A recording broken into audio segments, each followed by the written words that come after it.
9 dong.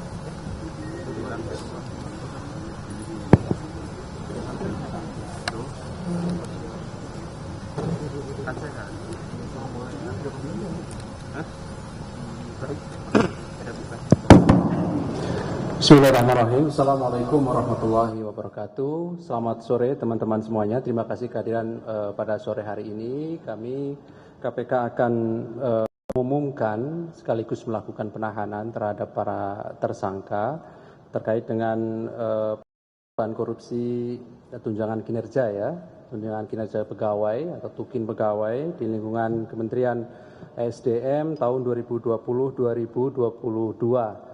Yang sebagaimana sudah kami sampaikan pada teman-teman bahwa KPK saat ini sedang melakukan proses penyidikan perkara dimaksud dan pasti kami akan sampaikan kepada teman-teman, kepada masyarakat terkait dengan siapa yang ditetapkan sebagai tersangka, termasuk konstruksi perkara secara utuh dan lengkap ketika proses penyidikan cukup dan dilakukan penahanan terhadap para tersangkanya. Sore hari ini melakukan penahanan terhadap KPK dimaksudkan konstruksi perkara tersebut oleh pimpinan. Hadir sore hari ini Pak Ketua dan juga pelaksana tugas Deputi Penindakan KPK Pak Asep. Seperti biasa setelahnya kami beri kesempatan teman-teman untuk bertanya. Kita fokuskan terlebih dahulu untuk pertanyaan-pertanyaan yang terkait dengan perkara ini. Sekaligus juga mengingat waktu, saya kira nanti teman-teman pertanyaan bisa kita efektifkan sehingga kita bisa optimal menggunakan waktu yang tersedia mengingat sholat maghrib dan lain-lainnya. Baik, kami silakan Pak Ketua untuk menyampaikan beberapa poin terkait dengan perkembangan dari perkara dimaksud. Assalamualaikum warahmatullahi wabarakatuh. Selamat sore, selamat malam kepada rekan-rekan. Salam sejahtera untuk kita semua. Om Swastiastu. Salam sejahtera. Salam Namo Buddhaya, salam kebajikan. Yang saya hormati rekan-rekan media, wartawan, jurnalis dimanapun berada, baik yang hadir di Gedung Merah Putih maupun yang mengikuti dengan jalur kanal YouTube KPK dan segenap anak bangsa dimanapun berada. Pada sore hari ini, perkenankan kami, pimpinan KPK dan segenap insan KPK akan menyampaikan proses penanganan perkara dugaan tindak pidana korupsi terkait dengan kinerja pegawai di lingkungan Kementerian Energi dan Sumber Daya Mineral tahun 2020 sampai dengan tahun 2022. Tentu ini menjadi keprihatinan kita semua karena di dalam kondisi kita yang baru saja selesai keluar dari pandemi COVID-19, bahkan kejadian ini pun masih dalam tahap COVID-19 2020-2022. Karena itu kami akan sampaikan selengkapnya sebagai berikut. Dugaan tindak pidana korupsi terkait dengan pembayaran tunjangan kinerja pegawai di lingkungan Kementerian Energi dan Sumber Daya Mineral SDM tahun anggaran 2020 dan sampai dengan 2022. Berawal dari informasi laporan masyarakat, dan kami pastikan setiap laporan masyarakat pasti akan ditindaklanjuti oleh KPK. Karena itu KPK bekerja keras bersama dengan para pihak yang antara lain dengan PPATK, BPKP, dan Kementerian Keuangan, sehingga dugaan tindak pidana korupsi terkait pembayaran tunjangan kinerja itu kita temukan bukti pembolaan yang cukup, karena itu kita lakukan penyidikan. Dan berdasarkan hasil pemeriksaan dan alat bukti yang ada 10 orang yang kita mintain pertanggungjawaban sebagai tersangka. Antara lain pertama PAG pekerjaan sebagai subbagian pembendaharaan PPSPM di Kementerian SDM. Yang kedua NHS, pejabat pembuat komitmen. Yang ketiga LMS, staf PPK. Yang keempat adalah A, bendahara pengeluaran. Yang kelima adalah CHP, bendahara pengeluaran. Yang keenam HP, PPK. Yang ketujuh BA, yaitu operator SPM. Yang kedelapan adalah H, penguji tagihan. Yang kesembilan RA, yaitu PP ABK, ABP. Yang ke-10 adalah MEP, pelaksana verifikasi dan perekaman akuntansi. Dalam rangka kepentingan penyidikan, KPK melakukan penahanan terhadap, untuk saat ini ya kita tahan 9 orang, dengan masa tahanan pertama 20 hari ke depan, terhitung 15 Juni sampai dengan 4 Juli 2023. Yaitu pertama tersangka RA, HP, PAG, NHS, BA, dan H dilakukan penahanan di Rumah Tahanan Negara KPK Pondam Jaya, Guntur. Yang kedua tersangka CHP MF dilakukan penahanan di Rumah Tahanan Negara KPK di Gedung Merah Putih. Selanjutnya tersangka LMS dilakukan penahanan di rutan KPK di Gedung Pusat Edukasi Anti Korupsi. Sedangkan satu lagi tersangka lainnya atas nama A masih perlu dilakukan pemeriksaan kesehatannya, dan untuk itu KPK telah bekerja sama dengan rumah sakit yang merawat, termasuk juga dengan PB Ikatan Dokter Indonesia.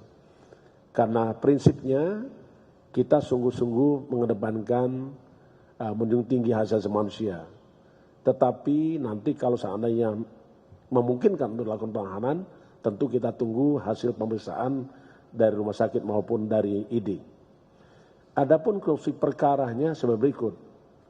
Kementerian SDM merealisasikan pembayaran belanja pegawai berupa tunjangan kinerja dengan total sebesar 224.938.176 rupiah selama tahun 2020 sampai dengan 2022. Selama periode tersebut, para pejabat pembendaharaan serta pegawai lainnya di lingkungan bagian keuangan Direktorat Jenderal Mineral, yakni tersangka LMS dan kawan-kawan 10 orang lainnya,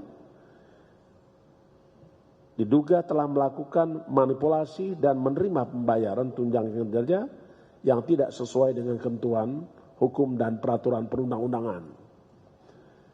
Bahwa dalam proses pengajuan anggarannya diduga tidak disertai dengan data dan dokumen pendukung, serta melakukan manipulasi, diantaranya melakukan pengkondisian daftar rekapitulasi pembayaran dan daftar nominatif, di mana tersangka PAG meminta kepada tersangka LMS agar dana diolah untuk kita-kita dan aman. Yang berikutnya, para pelaku menyisipkan nominal tertentu kepada 10 orang secara acak.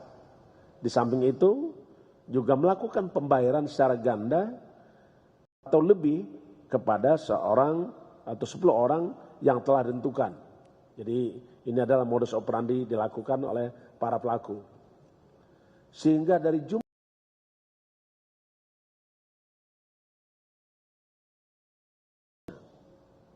dibayarkan 333.928.153 rupiah.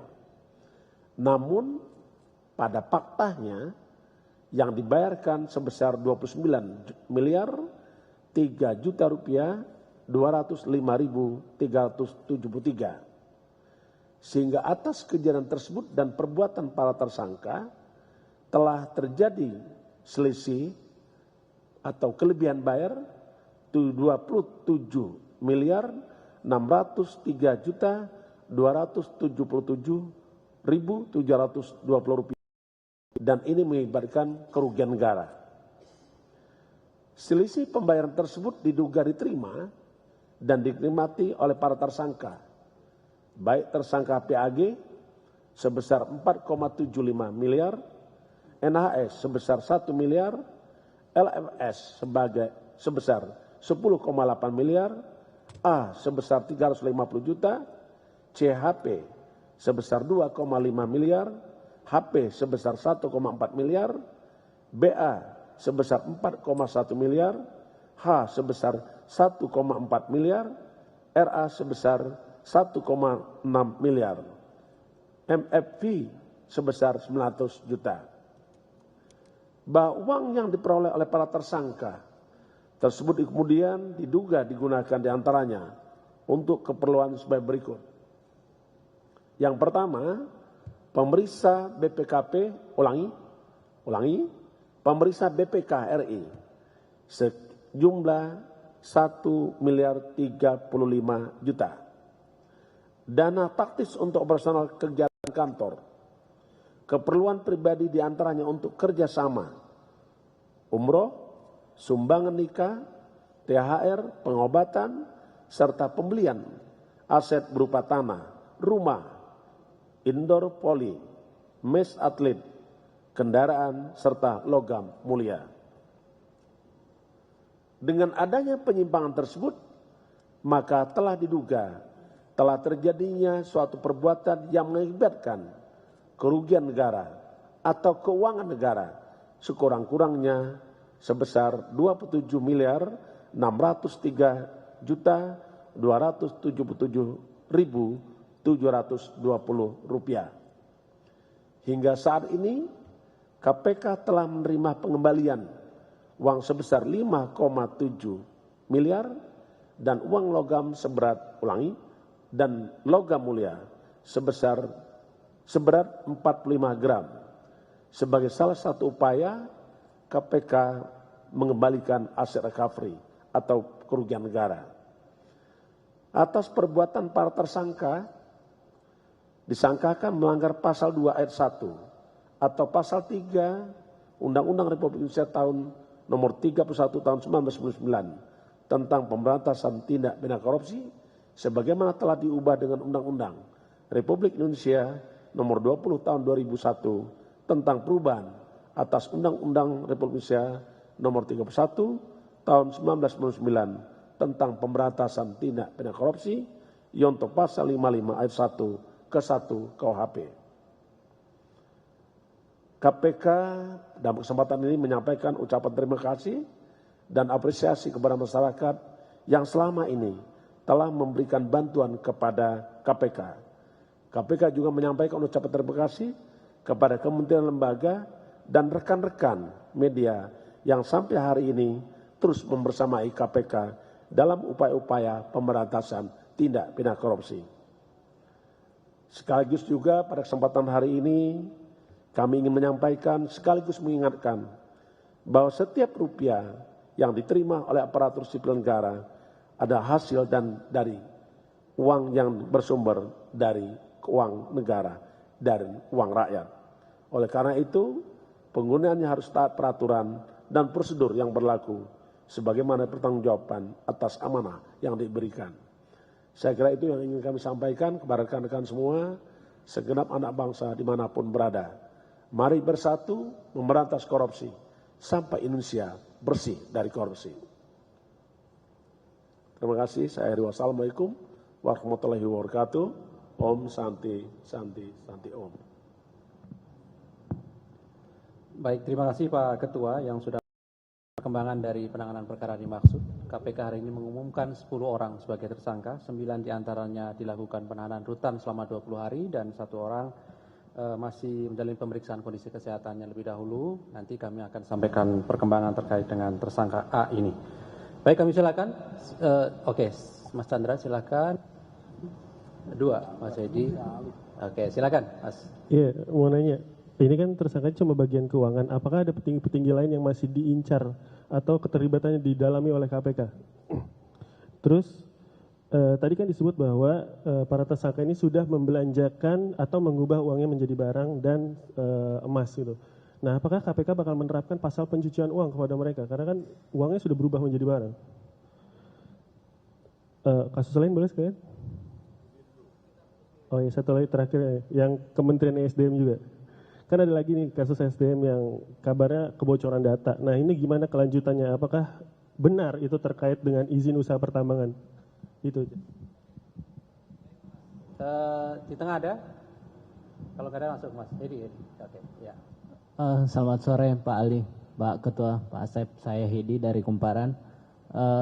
Ini juga saya mau bertanya, kurang lebih nggak beda sama Mas Chandra. Ini kan kalau dilihat dari sini yang 10 ini kayaknya ASN yang bisa dibilang cuman bawahan gitu ya Pak Ali ya, Pak Ketua. Nah pertanyaan saya, apakah memang petinggi-petingginya ini nggak mengetahui sebegitu banyak uang yang dikorupsi ini, atau apa kan setidaknya ada kertas-kertas apalah yang ditandatangani gitu apa gitu petinggi-petingginya. Nah apakah yang di atasnya juga ini akan ikut diperiksa atau tidak? Begitu. Menyinggung soal token ini, yang karena kebetulan yang diusut ini adalah Kementerian ESDM, kebetulan kemarin itu Pak Menko Polhukam baru bikin soal tim reformasi hukum, dan salah satu alasannya itu karena banyaknya korupsi di sumber daya alam begitu, termasuk di ESDM, itu salah satu alasannya kenapa kemudian dibentuk. Nah pertanyaannya kemudian, ya karena kebocoran kemarin itu diduga terkait perizinan tambang,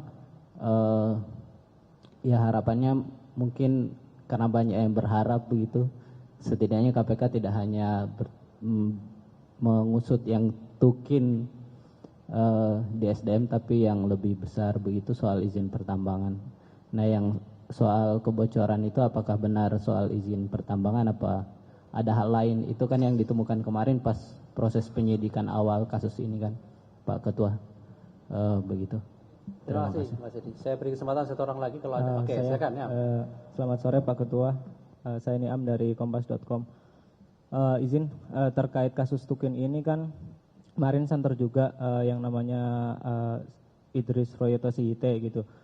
Dia kalau saya nggak salah dengar informasinya gitu, KPK terus melakukan kemudian melakukan penggeledahan setelah melakukan pemeriksaan atau apa gitu. Benar nggak sih kalau si T ini masuk ke potensial suspek kayak gitu? Dia kan juga kabiro hukum kayak gitu ya, mungkin ya posisinya strategis atau seberapa berhubungan dengan kasus ini kayak gitu. Terus yang kedua yang soal kebocoran SDM itu benar nggak sih Pak? Soalnya kan kayak orang maki itu Pak Boyamin bilang kalau katanya kebocorannya itu bikin OTT gagal lah dan sebagainya gitu. Barangkali ada sanggahan dan sebagainya dari KPK. Mungkin itu dulu, terima kasih. Baik, saya kira cukup mewakili pertanyaan dari teman-teman ya. Oke, baik, terima kasih. Silakan Pak Ketua.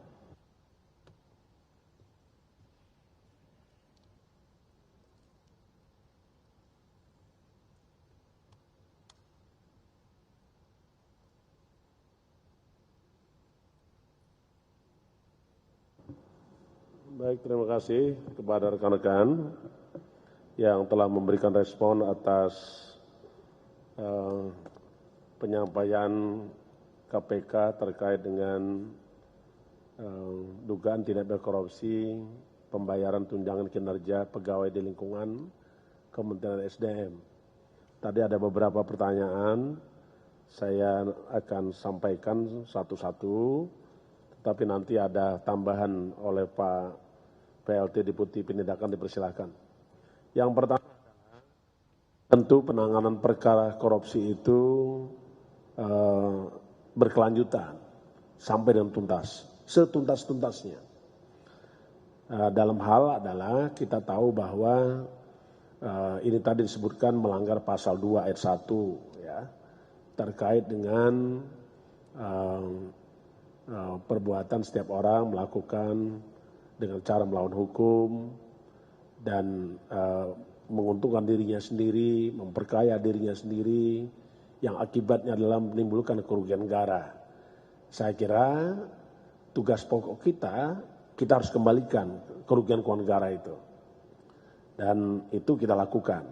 Yang berikutnya, tentu KPK selalu saja tidak hanya dengan fokus pemidanaan badan, tetapi sejauh mana kita bisa mengembalikan kerugian negara serta penyelamatan aset-aset. Terkait dengan itu, maka KPK tentu akan mengembangkan jikalau nanti ini masuk dalam tindak pidana pencucian uang, tentu kita akan lakukan. Karena sampai hari ini para pelaku korupsi itu lebih takut kalau seandainya harta aset kekayaannya dirampas oleh negara daripada dia ditahan atau dipidanakan untuk beberapa tahun. Jadi saat ini adalah tidak ada pilihan lain, perkara korupsi bila mana ada alat bukti yang cukup, kita akan lekatkan, disertakan dengan tindak pidana pencucian uang. Jadi ini belum berakhir pekerjaan KPK. Yang berikutnya adalah kalau terkait dengan para pelaku, di situ disebutkan bahwa siapa saja itu pelaku. Pelaku di dalam undang-undang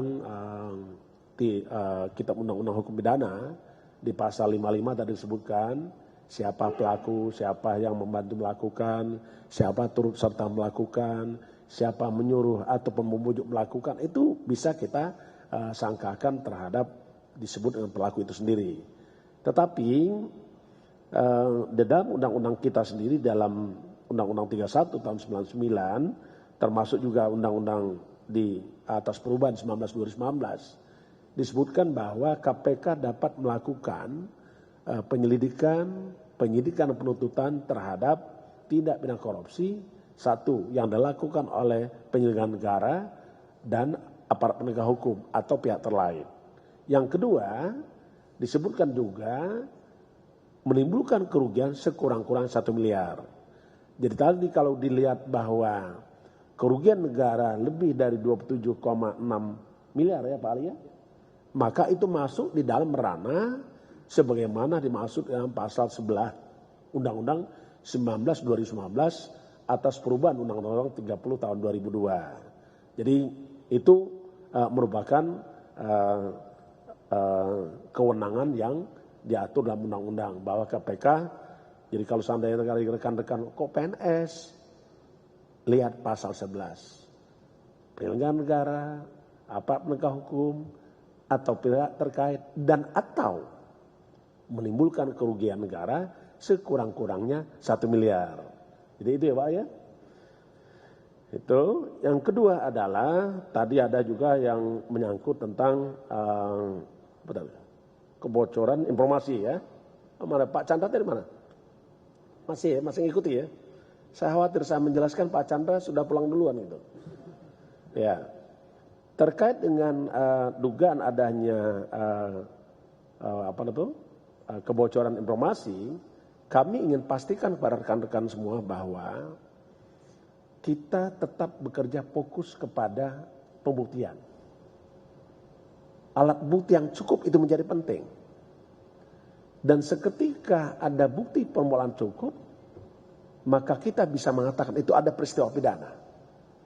Karena sesungguhnya penyelidikan adalah serangkaian tindakan penyelidik dan rangka menemukan suatu peristiwa guna dilakukannya penyidikan. Itu. Yang selanjutnya, siapa yang disebut dengan tersangka? Tersangka adalah seseorang yang karena perbuatannya atau keadaannya berdasarkan bukti permulaan cukup patut diduga sebagai pelaku tindak pidana. Jadi tidak ada yang terhambat karena informasi-informasi yang disebutkan tadi. Sejauh ada bukti, pasti itu. Yang berikutnya, KPK itu bekerja berdasarkan alat bukti. Jadi tidak bisa kita masuk dalam ranah perdebatan, isu, ataupun dinamika di luar. Tetapi alat buktilah yang menentukan. Dan saya kira, kalau terkait dengan kebocoran informasi tadi, tidak relevan karena buktinya kita bisa ungkap kasusnya. Perkaranya bisa kita selesaikan. Kita tahan sekarang. Kalaupun tadi ada yang menyatakan apakah ada juga terkait dengan kebocoran informasi di izin usaha tambang. Tadi yang sebut ya. Nah, KPK ingin menyampaikan bahwa KPK memang telah melakukan penyelidikan terkait dengan perizinan tadi ya, perizinan IO. Nah, pada saatnya nanti kita akan sampaikan hasilnya. Saya tidak mau mendahului Pak Asep karena Pak Asep masih bekerja. Tapi pastikan Pak, kita akan terus tuntaskan seluruh perkara. Kalau terkait dengan pembocoran dokumen ataupun informasi, itu pun sedang ditangani oleh Dewan Pengawas. Tapi kita pastikan nanti akan terungkap oleh Dewan Pengawas. Siapa yang memberikan informasi atau data kepada pihak yang mengurus izin usaha pertambangan. Nanti akan terungkap. Di mana diberikannya. Siapa yang memberikan.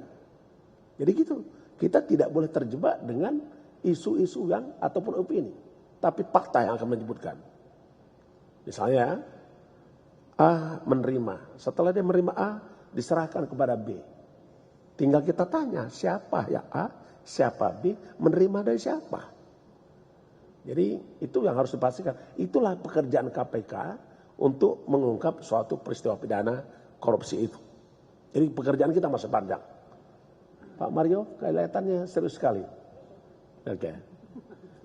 Dan ingat, pekerjaan kita selaku penyidik dan penyelidik itu diuji. Hasil penyelidikan diuji apakah sudah memenuhi syarat sebagai suatu peristiwa sehingga dapat dinaikkan sebagai penyidikan. Hasil pekerjaan penyidikan, karena dalam konsep pengertian penyidikan adalah serangkaian tindakan penyidik. Sebagaimana hukum acara mencari, mengumpulkan keterangan dan bukti-bukti. Dan dengan bukti-bukti itu akan membuat terangnya suatu peristiwa pidana dan menemukan tersangka. Setelah itu diuji lagi Pak. Diuji lagi di penuntutan. Dan ada juga proses pengujian lain yang kita kenal dengan pra-peradilan. Kita hargai semua. Karena itu KPK bekerja dengan alat bukti dan kecukupan bukti. Dan yang paling penting bahwa KPK bekerja sesuai dengan asas-asas pelaksanaan tugas pokok KPK yang diatur di dalam pasal 5 Undang-Undang Nomor 19 Tahun 2019.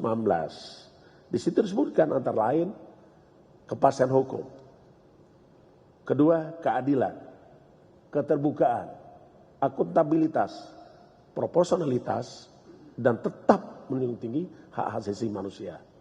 Saya kira itu. Karena apapun yang kita kerjakan nanti diuji Pak. Nggak boleh kita rekayasa apalagi. Bikin cerita, nggak boleh.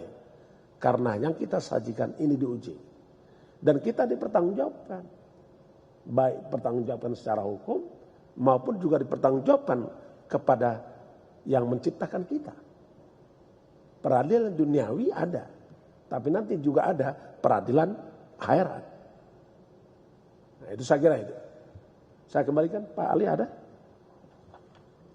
Baik, terima kasih Pak Ketua yang sudah respon. Cukup ya Mas Mario ya? Oh mau tambah kasus ini? Baik, silakan Mas Mario beri kesempatan Pak bertanya. Mau bertanya kasus ini Pak?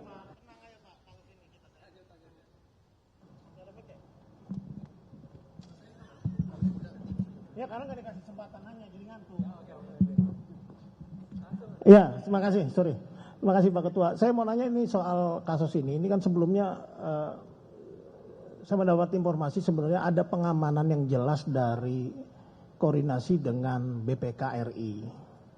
Nah setahu saya ada pejabat yang cukup familiar di kalangan teman-teman di SDM ini yang sudah beberapa kali saya sebut kepada Pak PLT Deputi soal namanya Padang Pamungkas. Karena berdasarkan informasi yang saya peroleh, bahkan pejabat ini dapat setoran setiap bulan. Terkait izin pengamanan tambang, terkait ya audit tukin ini juga. Nah awalnya sebelumnya kan saya udah mendapat informasi lebih dulu ada keterlibatan pihak BPK yang mengembalikan 3 miliar itu 2 bulan lalu saya udah tanyakan itu. Keterlibatan pengamanan pihak BPK, bahkan yang bersangkutan mengembalikan uang 3 miliar. Nah ini kan kalau mau dilihat konstruksi atau beberapa kasus yang beredar di KPK ini kan semua melibatkan BPK. Sulsel, cobaan, Sony, sebutin semua. Meranti, semua orang BPK. Sebutin semua. 65% yang kasus yang ditanganin KPK melibatkan BPK. Seharusnya ini menjadi viral. Dalam artian viral bagi penegakan hukum. Dan saya tahu betul siapa sosok yang saya sebutkan tadi, bagaimana dia cantolannya ke atas, bagaimana pola koordinasi di SDM-nya. Nah sampai saat ini bagaimana tanggapan KPK? Nah satu lagi Pak Ketua ini kan wah heboh segala macam soal bocoran apa. Kan ini kan sempat beredar video. Saya minta penjelasan aja, nama Pak Ketua disebut, oh ini terlalu riskan, ini resiko dari ketua, dari ini. Saya dapat informasi dari Pak FB ya. Itu aja, itu biar untuk menjawab bagaimana keingintahuan langsung ditanyakan kepada yang bersangkutan misalkan. Udah itu aja. Yang lain nggak boleh Mas? Ah cukup dulu.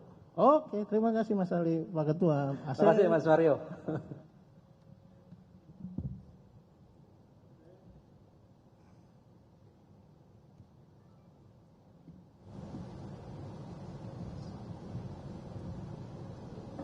Baik, terima kasih kepada Pak Mario.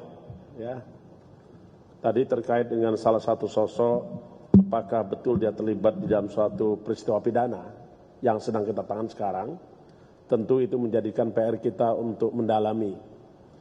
Karena apa tadi yang saya sampaikan bahwa kita harus kumpulkan keterangan, kita harus kumpulkan bukti-bukti, dan dengan bukti-bukti itu akan membuat terangnya suatu peristiwa pidana. Tentu tadi kalau seandainya disebutkan bahwa dia pernah menerima sesuatu atau menerima apa tadi jatah bulanan ya Pak Mario begitu ya penjelasannya, tentu ini perlu kita dalami. Di dalam undang-undang ya, di dalam undang-undang tentang pemberantasan tindak korupsi disebutkan itu dikenal dengan istilah suap. Barang siapa setiap orang melakukan menerima hadiah atau janji agar menggerakkan untuk melakukan sesuatu atau tidak melakukan sesuatu yang bertentangan dengan jabatan dan pekerjaannya. Nah kita lihat, apakah sosok yang disebutkan oleh Pak Mario tadi betul telah menerima hadiah atau janji? Kalau betul siapa yang memberi? Dia memberi untuk apa? Apakah untuk melakukan sesuatu atau tidak melakukan sesuatu yang bertentangan dengan jabatan pekerjaannya? Jadi ini belum selesai Pak Mario ya. Rekan-rekan semua kita akan dalami. Itu yang pertama. Yang kedua, terkait dengan beredarnya video. Saya ingin pastikan. Saya pernah dan sudah dilakukan klarifikasi oleh Dewan Pengawas. Saya pastikan Pak Mario, saya ini sudah 38 tahun menjadi polisi. Saya tidak pernah menghancurkan karir saya. Jadi apapun yang dikatakan orang, saya pastikan saya tidak pernah melakukan itu. Saya pastikan saya tidak pernah melakukan itu. Dan saya tidak pernah memberikan dokumen apapun kepada siapapun. Dan tidak pernah memberikan catatan apapun kepada orang. Bapak bisa bayangkan Pak, kalau seandainya disebut dokumen, telahan, penyelidikan atau apapun. Itu di meja kita tidak punya kesempatan untuk memfotokopi. Dan tidak ada niat kita untuk melakukan itu. Maka tadi saya sampaikan, kita tinggal cek yang bersangkutan dapat dari siapa, diterima di mana penyerahannya, kepentingannya apa. Itu. Nanti Dewan Pengawas yang akan menyampaikan. Saya tidak ingin mendahului. Tapi yang pasti, saya tidak pernah melakukan apa yang disebutkan dalam video itu. Bahkan, penyebaran video itu pun termasuk pembocoran dokumen juga. Bagaimana bisa? Dan Anda harus pastikan, apakah video yang beredar itu asli dari Kedeputan Indah? Apakah sudah rekayasa? Kita tidak tahu dan saya tidak pernah nonton. Tapi yang pasti orang dalam video itu saya tidak kenal. Yang Anda sebut tadi apa Mas katakan? Ya, jadi enggak, ini sudah saya sampaikan. Jadi saya pastikan bahwa saya tidak pernah memberikan dokumen baik kepada siapapun. Saya kira itu. Nanti biarlah nanti Dewan Pengawas memastikan, menyampaikan siapa sesungguhnya yang memberikan catatan ataupun dokumen itu. Oke, terima kasih ya.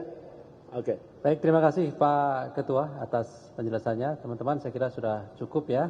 Sudah lengkap apa yang disampaikan oleh Pak Ketua tadi. Terima kasih kehadiran pada sore hari ini. Terima kasih Pak Ketua. Terima kasih Pak Asep yang juga hadir tengah-tengah kita pada sore hari ini. Kami akhiri. Assalamualaikum warahmatullahi wabarakatuh.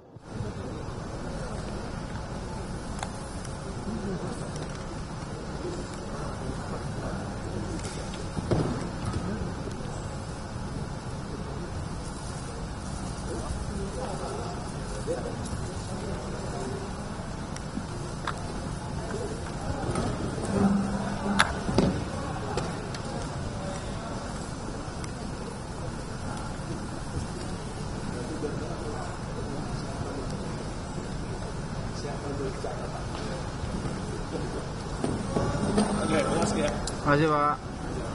Ya, terima kasih. Wah, terus terang. Oh, terima kasih. Pak. Oke ya. Ya Pak. Ya.